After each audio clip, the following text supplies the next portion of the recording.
Hello everyone, and welcome to Vale of Hearts, a place where love finds its way through the quietest corners of the soul. He was a billionaire CEO who lost everything but his pride. She was a broke art teacher, desperate to save her father's life. Their worlds collided on a stormy afternoon when he said, "Marry me." Just for a year. It wasn't love, it was survival. But between the lies, the staged smiles, and the late-night silences, something real began to grow, because sometimes the coldest deals lead to the warmest hearts. Rain swept across Seattle in cold silver sheets, sliding down the glass towers like the city itself was dissolving. Inside the 32nd floor of Rowan Technologies, the air smelled faintly of espresso, steel, and money. The kind of place where silence had weight. Mara Quinn stood at the edge of the reception area, clutching her worn tote bag like a life raft. Her hair clung to her neck from the rain, and her pulse wouldn't slow down. She had come for a simple job interview, assistant to the CEO. But somehow, standing there, it already felt like she'd stepped into something far bigger. "The CEO will see you now," the receptionist said with a polite, practiced smile. Mara nodded, wiped her palms against her skirt, and stepped inside. The office was enormous. Glass walls, dark wood, the skyline of Seattle bleeding gray light through the storm. Behind the massive desk sat Elias Rowan, founder and CEO, a man whose name was synonymous with power and precision.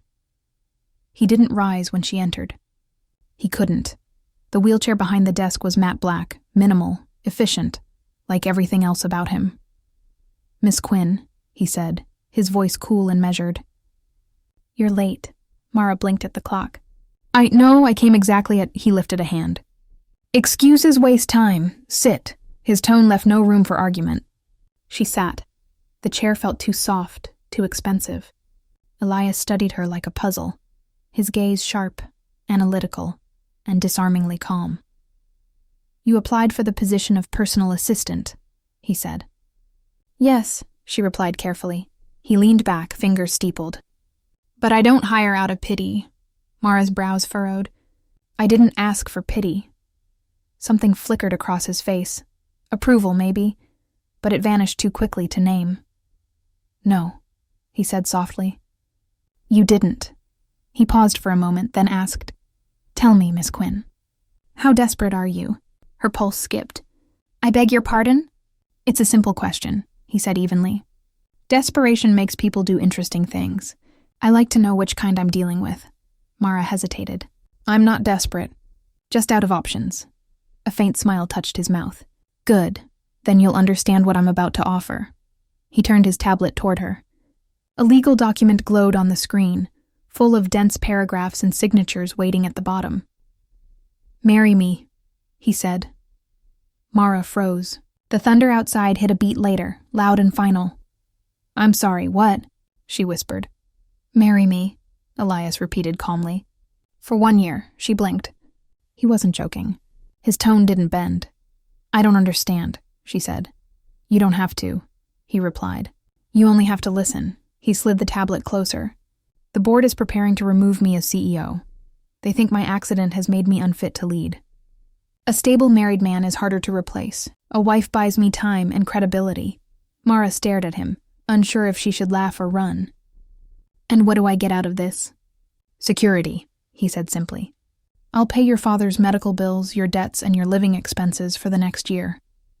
In return, you attend public events as my wife, follow the rules, and disappear quietly when the contract ends." She rose from her chair, shaking her head. "This is insane." "It's business," he said, unbothered. "Don't dress it up with emotion." "I'm not for sale," she snapped.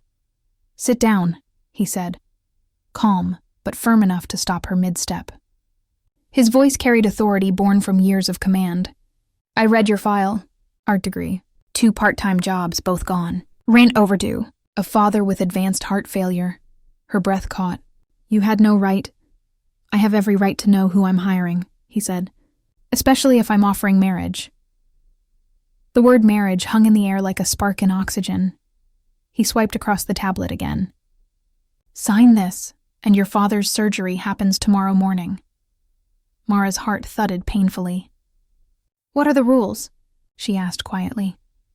5, he said, as if reading from a script. 1. No affection outside public appearances. 2. Attend every corporate event by my side. 3. No interference in my business. 4. Absolute secrecy. 5. 1 year. After that, you leave, paid in full. She gave a broken laugh. You think anyone would agree to that? His gaze didn't waver. You already have. Her voice cracked. You don't even know me. Oh, I do, Elias said softly. You're the kind of person who carries everyone else's pain until you break. People like you never say no when it's for someone they love. That hit too close. Her throat tightened. Why me? She whispered. Because you're believable, he said. And because you're not impressed by money. The rain outside thickened, drumming against the windows. Her father's face flashed in her mind. The oxygen tube, the steady beep of the monitor, the bills she kept folded inside a drawer because opening them hurt too much. This is wrong, she murmured. So is letting him die because you couldn't afford a chance, Elias said coldly. The words sliced through her pride like glass. He slid a silver pen across the desk. Think of it as a transaction, he said. You get a new life. I get to keep mine. Her hand trembled. And if I refuse? Then you go back to your world and pray your landlord waits another week. He won't.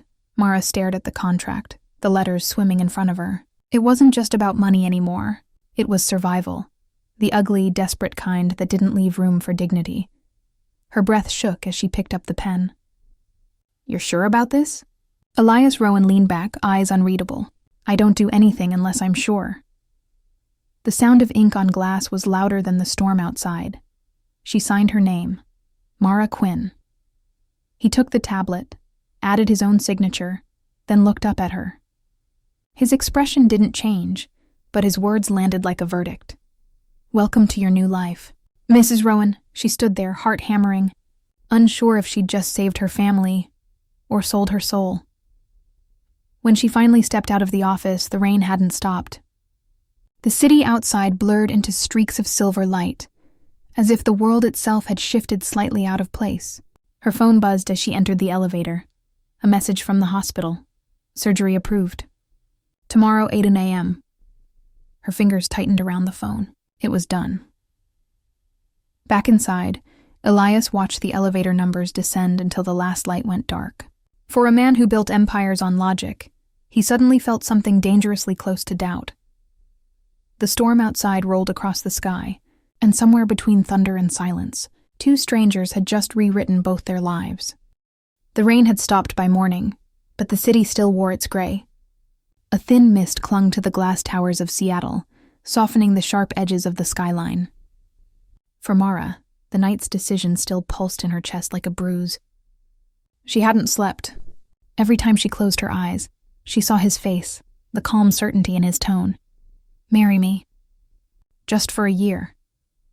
Now, less than 12 hours later, she was standing in the grand foyer of the Rowan residence, a mansion of marble, glass, and quiet echoes. The kind of place where even the air seemed too expensive to breathe. Tess Holloway greeted her at the door with the composure of someone who had run this world for years. Early 30s, sleek blonde hair, sharp gray suit, Tess was all efficiency and zero warmth. Mrs. Rowan, she said crisply, as if testing how the name felt in the air. Mara flinched at it. You can just call me, Tess cut in. Not anymore. She handed Mara a folder. This is your schedule for the week. Mr. Rowan wants you trained and ready before the next board event. Trained? Mara echoed. You're the wife of a billionaire CEO now, Tess said. That comes with expectations. The first lesson began at 9 sharp. A stylist arrived, followed by a posture coach, then a speech consultant. It felt less like a home and more like a production studio. By noon, Mara was standing in front of a mirror wearing a pale ivory dress she'd never be able to afford in 10 lifetimes. The fabric moved like water when she turned. Her reflection barely looked human. Poised, elegant, unrecognizable. Tess stood behind her, watching like a sculptor inspecting her work. Smile, but not too much. Tilt your chin slightly up, shoulders back. Confidence, Mrs. Rowan, not charm. Mara tried. But the woman in the mirror looked more like a stranger than a wife. That afternoon, Elias appeared in the doorway of the study, his wheelchair moving silently across the floor. The light caught on the steel rims as he stopped in front of her. He studied her in silence. Mara felt her breath catch. "Well?" she asked finally, trying to sound steady. "Do I pass your inspection?" Elias's eyes moved over her, not with desire, but with a strategist's precision. "Better," he said, still too nervous. "You wear discomfort like a badge. People will notice." "I'm not used to pretending," she said softly. "Then learn," he replied. "This marriage is a performance, and the world doesn't forgive bad acting." His tone was calm, but the words stung. Over the next few days, the transformation became routine. Mornings were for etiquette, afternoons for public speaking, evenings for simulated press Q&As. Tess drilled her relentlessly. "Never let them see hesitation," she repeated. "You are Mrs. Rowan, no matter what it costs to sound like her." By the third day, Mara's back ached from posture training. Her smile muscles hurt from holding expressions she didn't feel, and her brain buzzed with etiquette rules she could barely remember. Still, each night, when the mansion fell quiet, she caught herself wondering about him. Elias Rowan didn't say much outside of business. He rarely smiled, but there was something beneath that control, a constant, quiet tension. Every time she saw him watching someone walk past him, standing tall and free, a flicker of pain crossed his face before he locked it away again. He wasn't cruel, just disciplined to the point of breaking. And the more she saw it, the harder it became to see him as the cold monster she'd imagined the night they met. One evening, Tess handed her a tablet. "He wants you to practice media responses. He'll be joining shortly." Mara exhaled, already exhausted. "Great, another test." Tess gave a small, humorless smile. "With him, everything's a test." When Elias entered, the air shifted. He didn't need to speak loudly. Presence alone commanded the room. "Begin," he said simply. Mara stared at the first question glowing on the screen.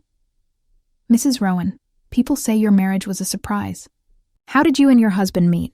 Her throat tightened. "We met through work," she began slowly. "Stop," Elias interrupted. "You sound uncertain, because this is insane." She snapped. "You can't expect me to memorize lies overnight." "I expect you to survive," he replied. "And survival requires control." His words hit like ice.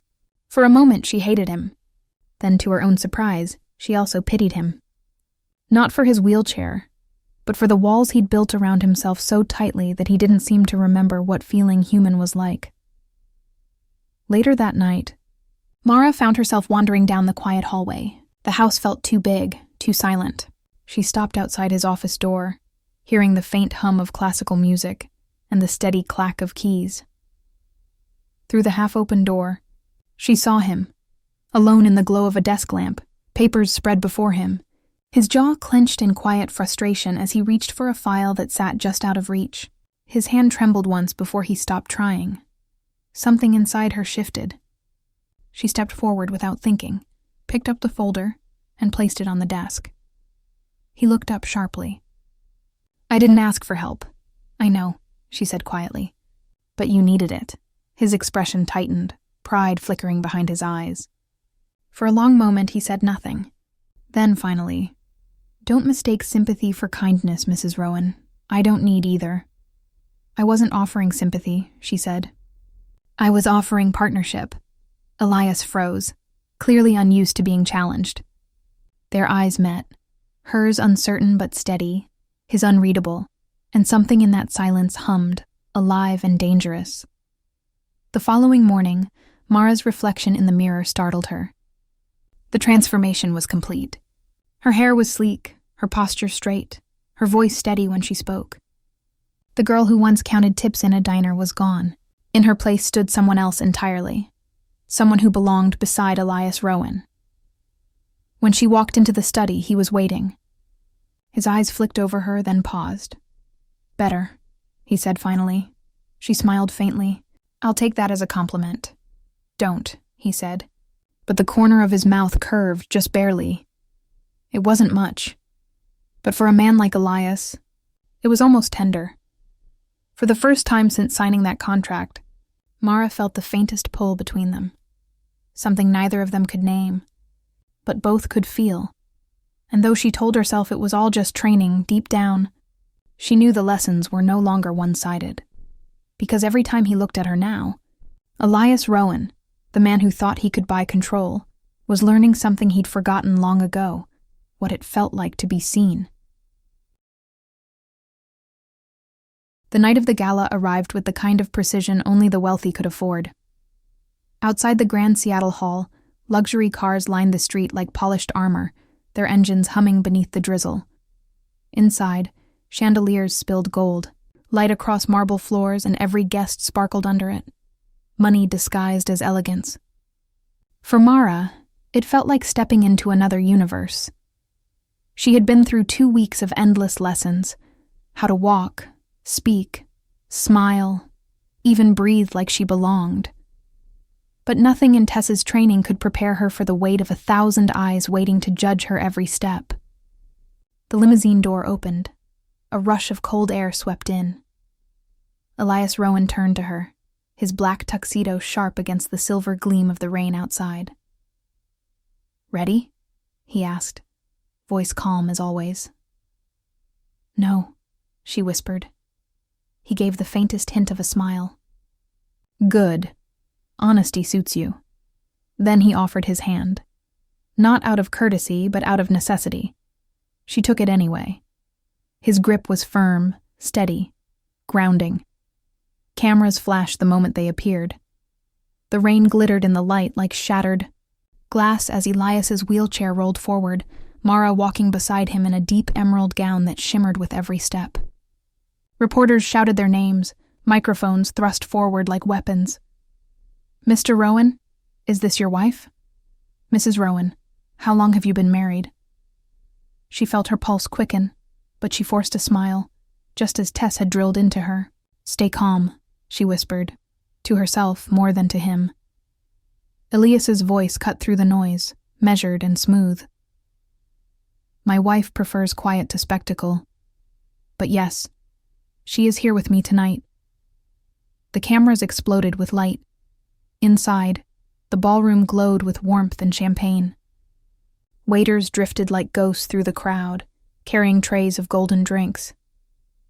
The event was a charity gala for Green Future Technologies, Elias's latest innovation fund for sustainable energy. Everyone who mattered in Seattle's business world was there. At the center of the room, Mara walked beside him, her heart pounding to the rhythm of violin strings. She could feel every glance, every whisper, like threads tightening around her throat. Then she saw him, Oliver Kane, Elias's former partner. Tall, impeccably dressed, eyes sharp as polished steel. He smiled when he saw them, but it didn't reach his eyes. "Elias," Oliver said, his tone syrup smooth. "Good to see you out again, and this must be the lovely Mrs. Rowan." Mara extended her hand. "It's a pleasure." "The pleasure's all mine," Oliver replied, but his gaze lingered too long, assessing, calculating. "I must say this marriage surprised many of us. Where did you two meet?" Mara froze. It was the exact kind of question Tess had warned her about.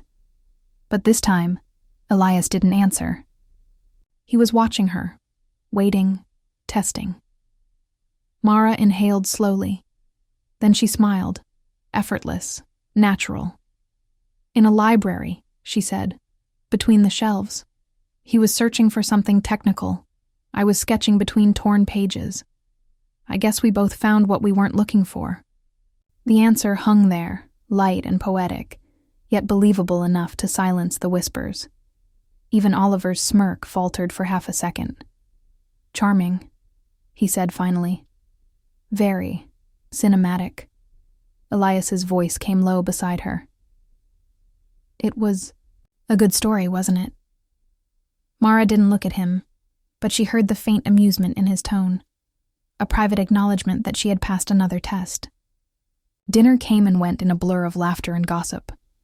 The board members surrounded Elias like bees to honey, their smiles too polished, their questions too sharp.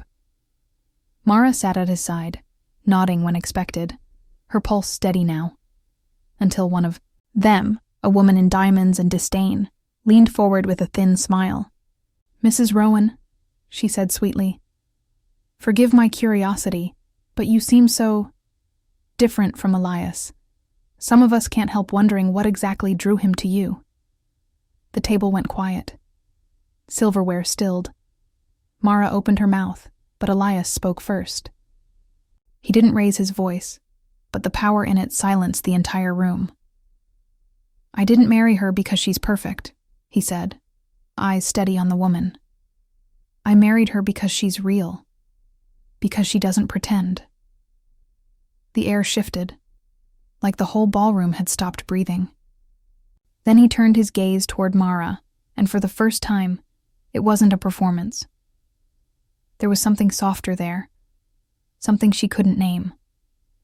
"Perfection," Elias continued, "is a mask, and I've worn enough of those for one lifetime." The woman looked away, her cheeks flushed. The conversation moved on, but Mara's heartbeat didn't. Later that night, she escaped to the balcony for air.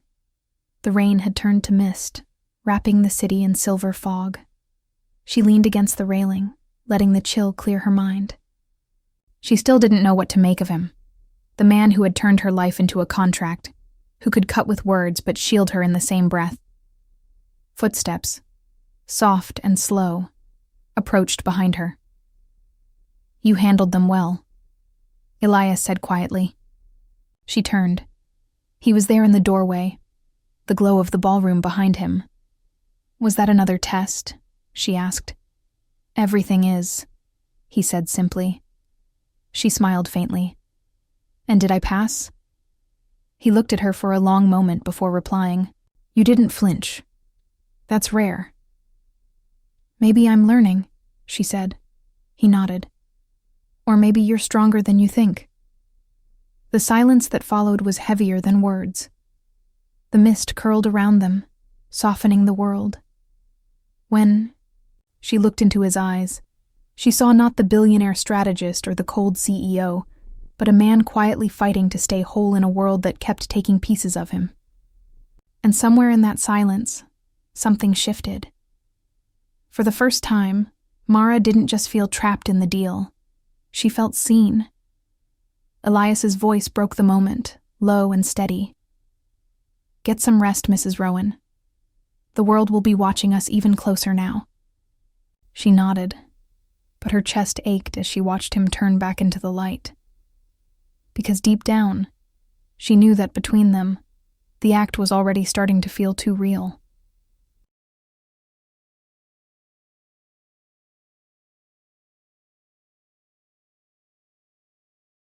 Seattle woke to rain again, that kind of slow, endless drizzle that blurred the skyline into soft gray watercolor.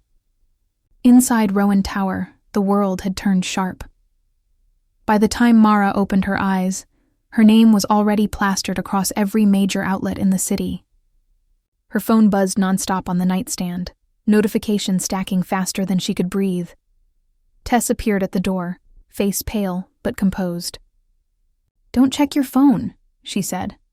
Mara frowned, voice rough with sleep. "Why? What happened?" Tess hesitated, then crossed the room, placing a tablet in her hands. "You should see it yourself." The headline was brutal. "From waitress to wife. Who is Elias Rowan's mysterious bride?" Below it, a grainy photo from her college days. Mara, 20, angry, standing in front of a classroom. Sources claim Mara Quinn was expelled from art school after a heated dispute with a professor. Later seen working at a local diner. Now, suddenly, Mrs. Rowan, the most powerful man in Seattle. Mara stared at the words until they blurred. "They can't do this. They can't just... They can," Tess said quietly. "And they will. Welcome to power, Mrs. Rowan. It eats people for breakfast." By mid-morning, every talk show, every gossip page, every anonymous forum had a theory. Some said she was a social climber. Others called her a contract actress, paid to make the billionaire look human again. Paparazzi crowded outside the gates, their flashes bright even through the mist. Mara sat in the study, the same room where she'd signed her name weeks ago, her heart pounding with the same fear, only worse. The house felt colder now, like even the walls had turned against her. When the door opened, she looked up and froze. Elias entered, immaculate as ever, but the tension around his eyes gave him away. He held a manila folder in his hand. "You've seen it?" he asked. "Yes," she said, her voice barely a whisper. "They're lies, Elias, you know that." He didn't answer immediately. Instead, he set the folder on the desk, his movements precise, too calm. "Then explain this." Mara's pulse quickened. She opened the folder. Inside were printed emails, screenshots, and what looked like bank transactions, payments made to her name before the marriage contract was signed. Her stomach dropped. "What is this?" "It was sent anonymously to the board this morning," Elias said evenly. "They're calling a meeting. If they believe this, I lose my position." Her throat tightened. "You can't seriously think this is real." "I think," he said, eyes narrowing slightly. "Someone knew too much about you." She stared at him. "And you think that someone is me?" Silence. He didn't answer, and that silence was worse than any accusation. Mara stepped closer, her anger and hurt spilling out in one trembling breath. "You think I found you? Planned this? I was a waitress, Elias. I was broke. You think I orchestrated a corporate scandal for a man I didn't even know existed?" He looked away, his voice lower now, more strained. "Tell me I'm wrong." "You are." Her voice cracked. "God, you are." But the doubt in his eyes didn't fade. For a man who built his empire on control, trust didn't come easily. She'd known that from the start. But seeing him look at her now, like she was just another threat to be managed, tore something out of her. "You don't trust me," she whispered. "Not really. You never did." Elias's expression didn't change, but something flickered behind it. Guilt, maybe, or something worse. "You taught me to pretend," she said. "How to stand straight, how to smile, how to say what people wanted to hear. But I never lied to you, not once." He opened his mouth, then stopped. The silence between them felt like glass, too fragile to touch. Finally, he said, almost softly, "You should rest. We'll handle this, that was it. Not I believe you, not we'll fix it together." Just another order dressed as concern. Her chest ached. "Handle this?" she repeated. "You mean clean it up, like another PR disaster?" "Mara, no." She stepped back, shaking her head.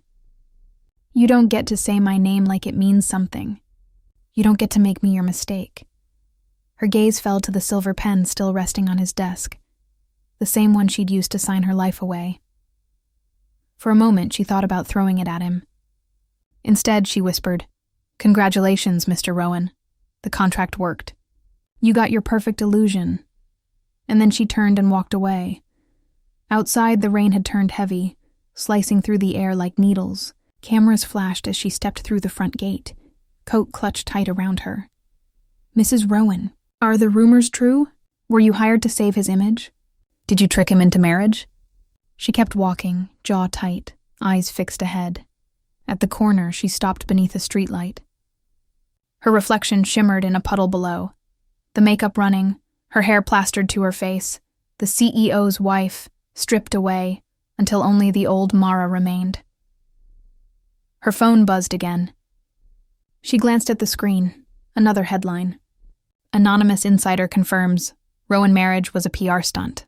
Her knees weakened.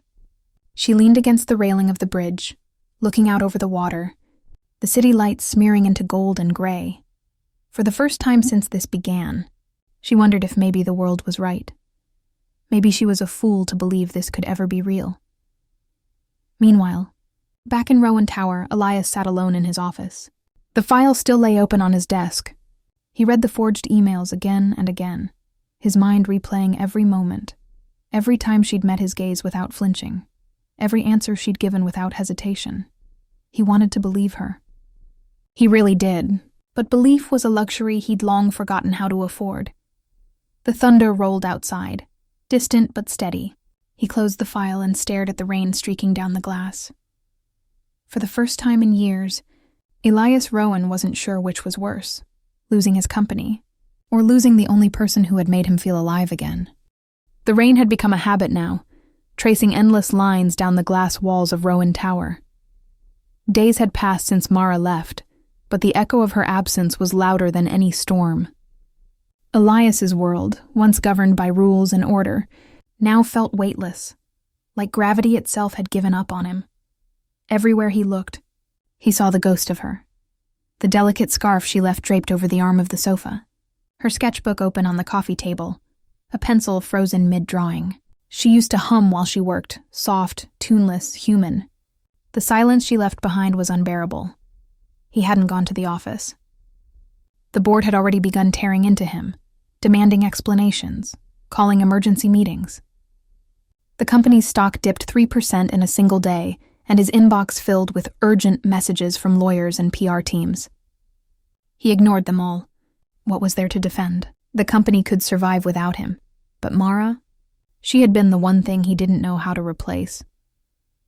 Tess found him 2 nights later in his office, sitting in the dark. The blinds were open. The city spread before him like a dying constellation. A single glass of whiskey sat untouched on his desk. The room smelled faintly of rain and regret. "You haven't eaten," Tess said quietly from the doorway. "I'm not hungry." His voice was low, detached. "You haven't slept either," she added. He didn't respond.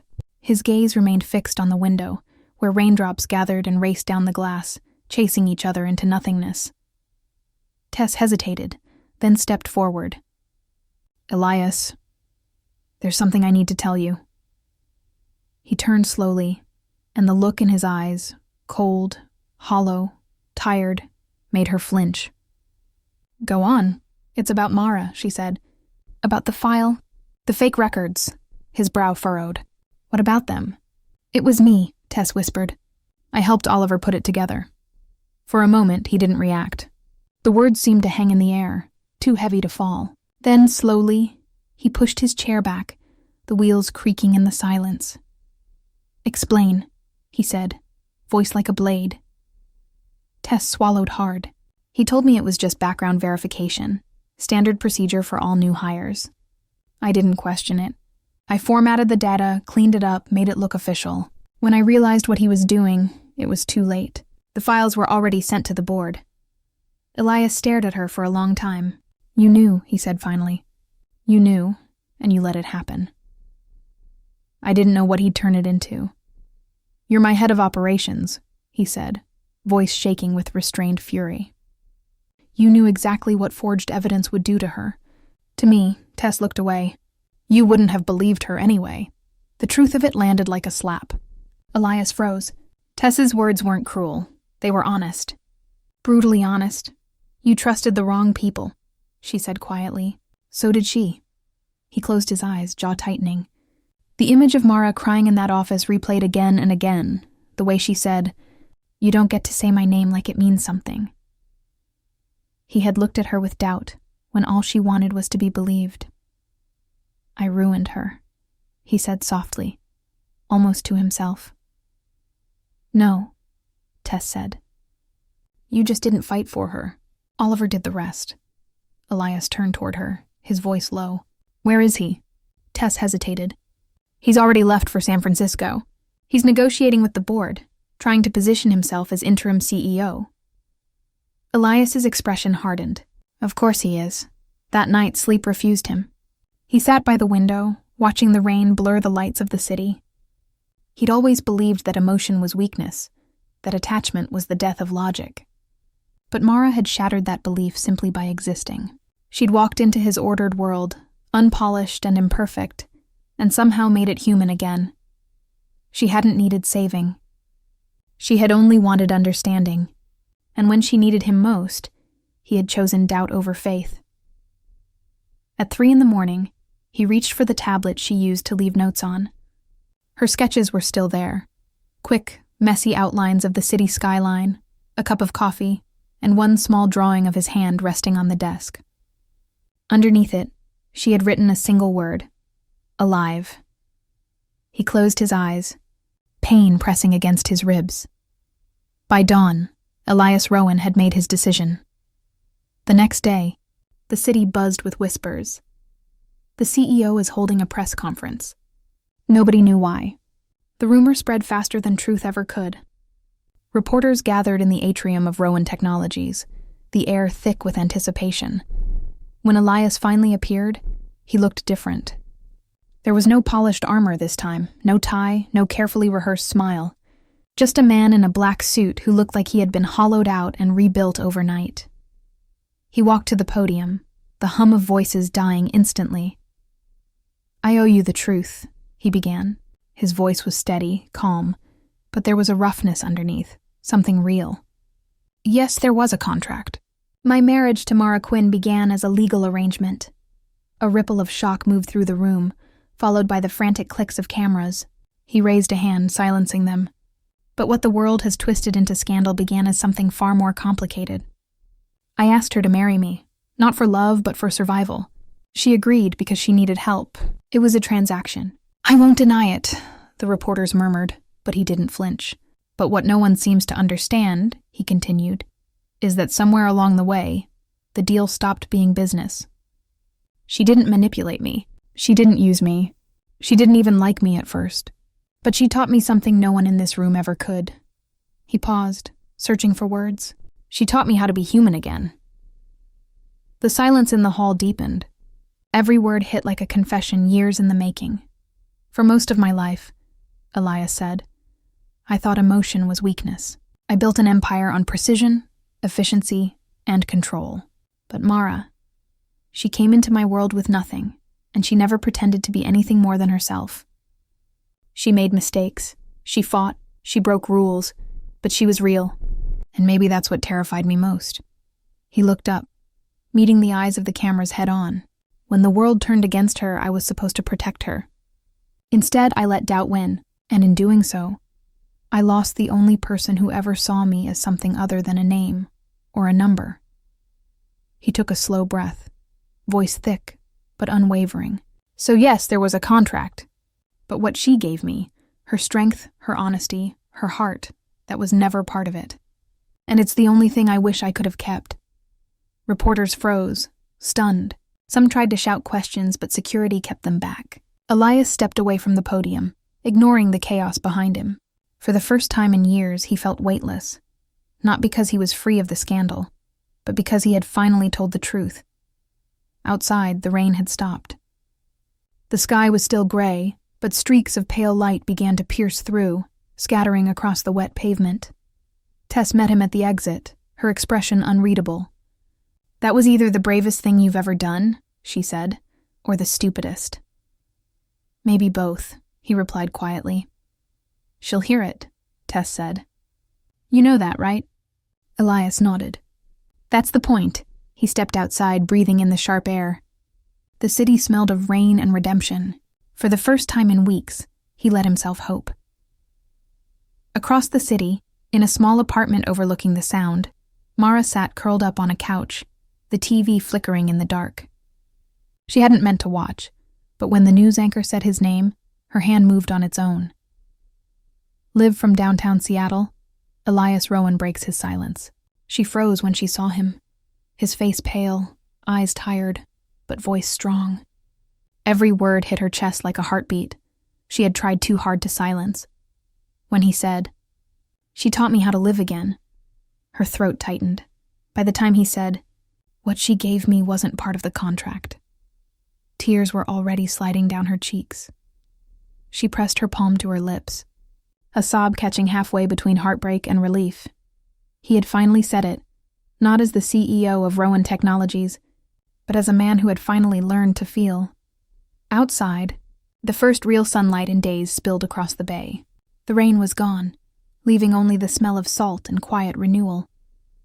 Mara walked to the window, watching the city glisten. For the first time since she left, she didn't feel invisible, somewhere out there. He was looking at the same sky. And for the first time, she believed that maybe, not today, not tomorrow, but someday, they would find their way back to each other. The storm had passed, but for Oliver Kane the clouds were only beginning to gather. In the days following Elias Rowan's press conference, the entire city buzzed with disbelief. Some called it a PR stunt. Others called it an act of courage. But behind the headlines, something far more dangerous was unfolding inside the walls of Rowan Technologies. The board had called for an emergency audit, a standard measure, they said, to protect investor trust. But it was more than that. It was a reckoning. Oliver had always prided himself on being untouchable, the golden executive, charming and ruthless in equal measure. When Elias's scandal exploded, Oliver saw opportunity. He'd whispered in board members' ears, sowed doubt, painted Elias as unfit to lead. He thought he'd already won. But now, with the CEO's unexpected confession still echoing across every major network, the narrative was shifting. And this time, the spotlight wasn't on Elias. It was on him. Inside the corporate tower, the mood had changed. The same people who once greeted him with flattering smiles now looked at him differently, cautious, calculating. Fear had a scent, and Oliver could smell it on them. At 9 a.m. sharp, he walked into the boardroom, suit crisp, confidence rehearsed. "What's this about?" he asked, settling into his chair. The chairman, Mr. Halpern, didn't smile. "We've reviewed your division's quarterly records. There are discrepancies." Oliver arched an eyebrow. "Discrepancies?" "Large ones," Halpern said. "Millions, in fact," Oliver laughed, sharp, dismissive. "Accounting errors happen. My team will correct them." "This wasn't your team," Halpern replied. "The audit shows direct transfers, routed through shell accounts linked to your consultancy." For the first time, Oliver's composure slipped. "That's absurd," he said quickly. "You're implying I—" "Stole from your own company," Halpern interrupted, voice cold. "Yes, and that's not all." He slid a folder across the table. "Stock manipulation. Insider trades timed with false reports about Elias's resignation." Oliver's jaw tightened. "You can't prove that," Halpern leaned back. "We already did."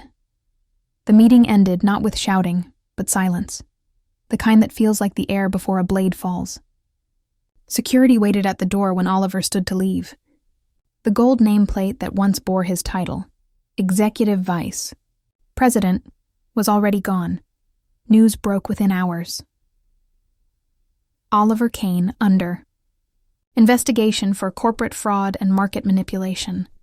The man who had spent his life crafting his image couldn't hide now. The same reporters who once quoted his charm now called him the fallen architect, the same colleagues who laughed at Elias, behind closed doors, now whispered about Oliver's arrest. Tess watched the story unfold from her desk, a strange calm in her chest. Justice rarely came clean in their world, but this felt close enough. She sent a message to Elias. "It's over." "The truth's out." His reply came seconds later. "I know." That evening, the board released a public statement, clearing both Elias and Mara of all wrongdoing. The evidence Oliver fabricated had been traced directly to his own encrypted drives. In a rare show of accountability, the company announced sweeping reforms, transparent auditing, ethical oversight, a restructuring of executive control. But none of that mattered to Elias. He wasn't thinking about markets or redemption. He was thinking about her. For the first time in months, the world wasn't shouting his name in anger. Reporters, in a stunning reversal, now praised his honesty, the CEO who faced the storm, the couple that rebuilt hope. Yet behind every headline, Elias felt a hollow ache, because Mara hadn't called. He saw her name in every newspaper, every clip of the broadcast replay, but she was nowhere to be found. Seattle was vast, and she had learned to disappear. Still, he waited. Every night he left the balcony light on, the way she used to when he worked late. A quiet signal that someone was still awake. Meanwhile, Mara watched the chaos from afar. She lived quietly now, teaching small art classes in a rented studio downtown. Her phone buzzed with constant news alerts. Oliver's downfall, Elias's vindication, her own unexpected redemption. She didn't know how to feel. When the company issued a public apology to her, the world suddenly shifted. People who had mocked her now called her an emblem of strength. Reporters sent her interview requests with polite flattery. the woman who changed the billionaire's heart. She ignored them all, because deep down, none of it mattered. Not the press, not the apology, not even the title the media had given them. The couple that rebuilt hope. Hope wasn't something you could rebuild with words. It was something you had to choose, and she wasn't ready to choose yet. At Rowan Tower, Elias stood before the board one last time. "I'll return the position to whoever the shareholders deem fit," he said. "I've done enough damage." Halpern shook his head. "You saved this company. The truth's on your side now. Stay." But Elias only smiled faintly. "The company will live. It always does. But I have something more important to fix." He left the boardroom before they could argue. Outside, the air smelled like spring for the first time in months. He didn't have a plan or even a destination, just a name, a face, and 1,000 things left unsaid. Across the city, Oliver Kane's empire burned. The man who once controlled markets now sat in a holding room under fluorescent light, stripped of his watch, his phone, his arrogance. His reflection in the glass looked older, smaller. He'd spent years telling himself that people like Elias were fools for believing in integrity. That power was everything. That control made him untouchable. But as the investigator laid down the evidence, the forged documents, the falsified trades, the offshore accounts, Oliver finally understood the one thing he'd never believed. The truth doesn't disappear just because you bury it deep enough. It waits, and when it rises, it takes everything with it. By the end of the week, the world had moved on again. Headlines shifted from outrage to admiration. Rowan Technologies cleared. CEO's wife vindicated after scandal. A story of redemption in a city of storms. The press loved a comeback. They always did. But the real story wasn't on the front page. It was in the quiet moments that followed. When Elias stepped out of his car on a narrow street lined with ivy, his eyes lifting toward a small art studio glowing with soft yellow light. Inside, through the window, Mara stood at an easel, her hands covered in paint, her hair tied loosely, her focus steady. She looked peaceful. He hadn't seen her since that morning, the day she walked out of his life. For a long moment, he simply watched her. The woman who had taught him more about courage than any boardroom ever had. The woman who had stood in the storm and never lost herself. Then, slowly, he reached for the handle. Outside, the city pulsed with new life. The rain had washed the streets clean. The empire of lies had fallen. And amid the noise of cameras and headlines, one truth had survived. The world had finally stopped calling them a scandal. Now, it called them the couple that rebuilt hope. A year later, the rain had gentled. Seattle glowed beneath the night, 1,000 windows lit like scattered stars across the skyline. From the rooftop garden of Rowan Tower, the city looked endless, alive and new. The glass canopy above shimmered with reflections of the city lights, and white chrysanthemums, Mara's favorite, filled the air with a faint, clean sweetness. It had been 12 months since the chaos. 12 months since the storm broke them apart, since truth rebuilt what lies had destroyed. Elias Rowan had rebuilt his company, but this time not alone. The man who once lived for order now understood something quieter, truer, that not everything worth having could be calculated. Some things had to be felt. He rolled forward through the glass garden, the soft hum of his wheelchair barely breaking the silence. He wore a black suit, open collar, no tie, his expression calm, but his hands trembled slightly as he held the small velvet box.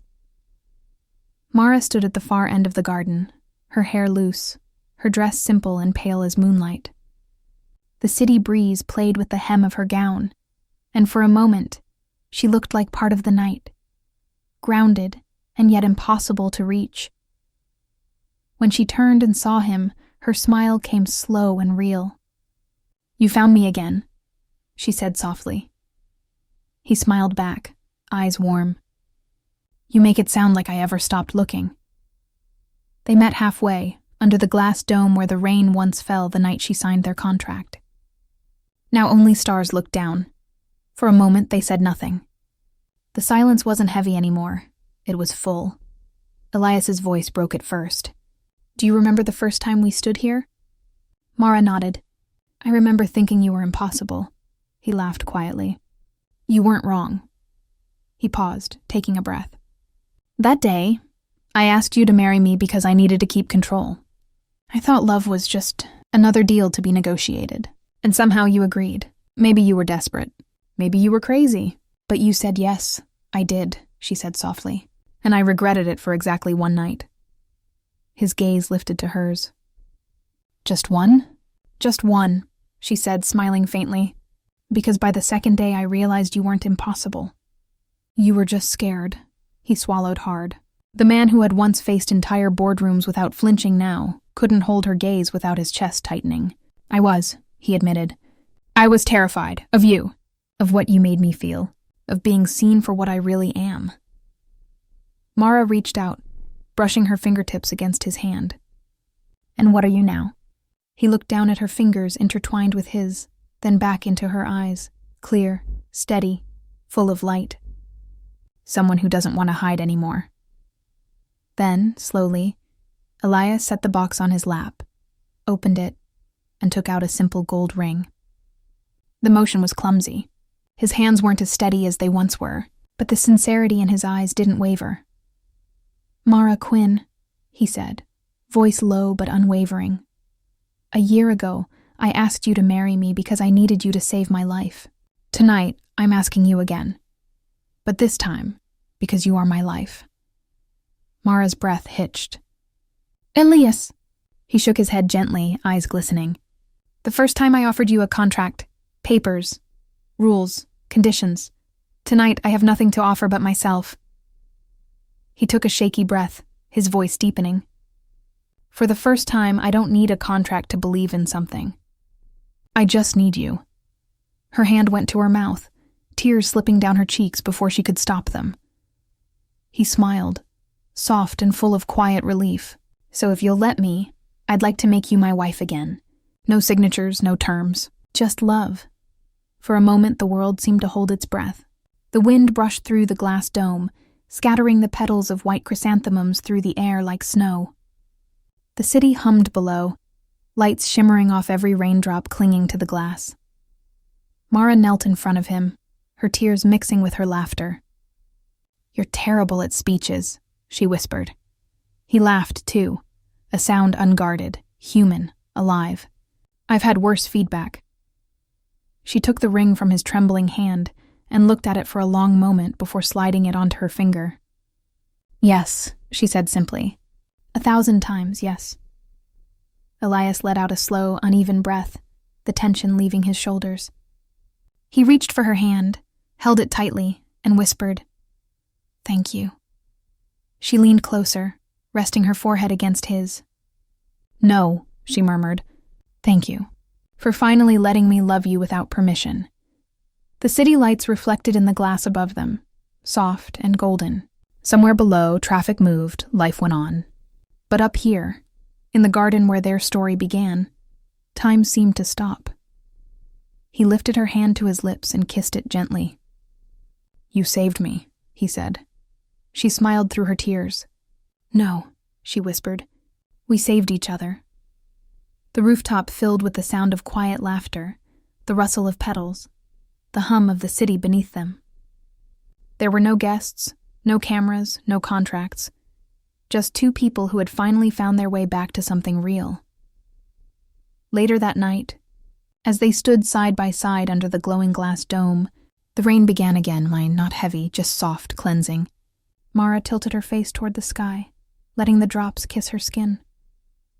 Elias reached for her hand, his thumb tracing slow circles against her palm. Do you still hate the rain? He asked. She smiled. Not anymore. Good, he said softly. Because that's where we began. Mara leaned into him, her voice barely above a whisper. And where we'll always begin again. Below them, Seattle glimmered in the wet light, a city reborn after storms, a reflection of two souls who had learned that even broken things could still shine. And under the drifting petals of white chrysanthemums, Elias, Rowan, and Mara Quinn sealed their real vows, not with signatures, but with faith. No contracts, No rules. Just love. Thank you for staying with us until the very end of The Contract of Hearts. This story wasn't just about a contract. It was about redemption, forgiveness, and love that finds its way back even after the storm. If this story touched your heart, please don't forget to like, comment, and subscribe to our channel. Your support helps us create more stories like this. Stories about love, loss, and second chances. So tell us in the comments. Do you believe two people can fall in love from a lie and still make it real? Thank you for watching, and see you in the next story.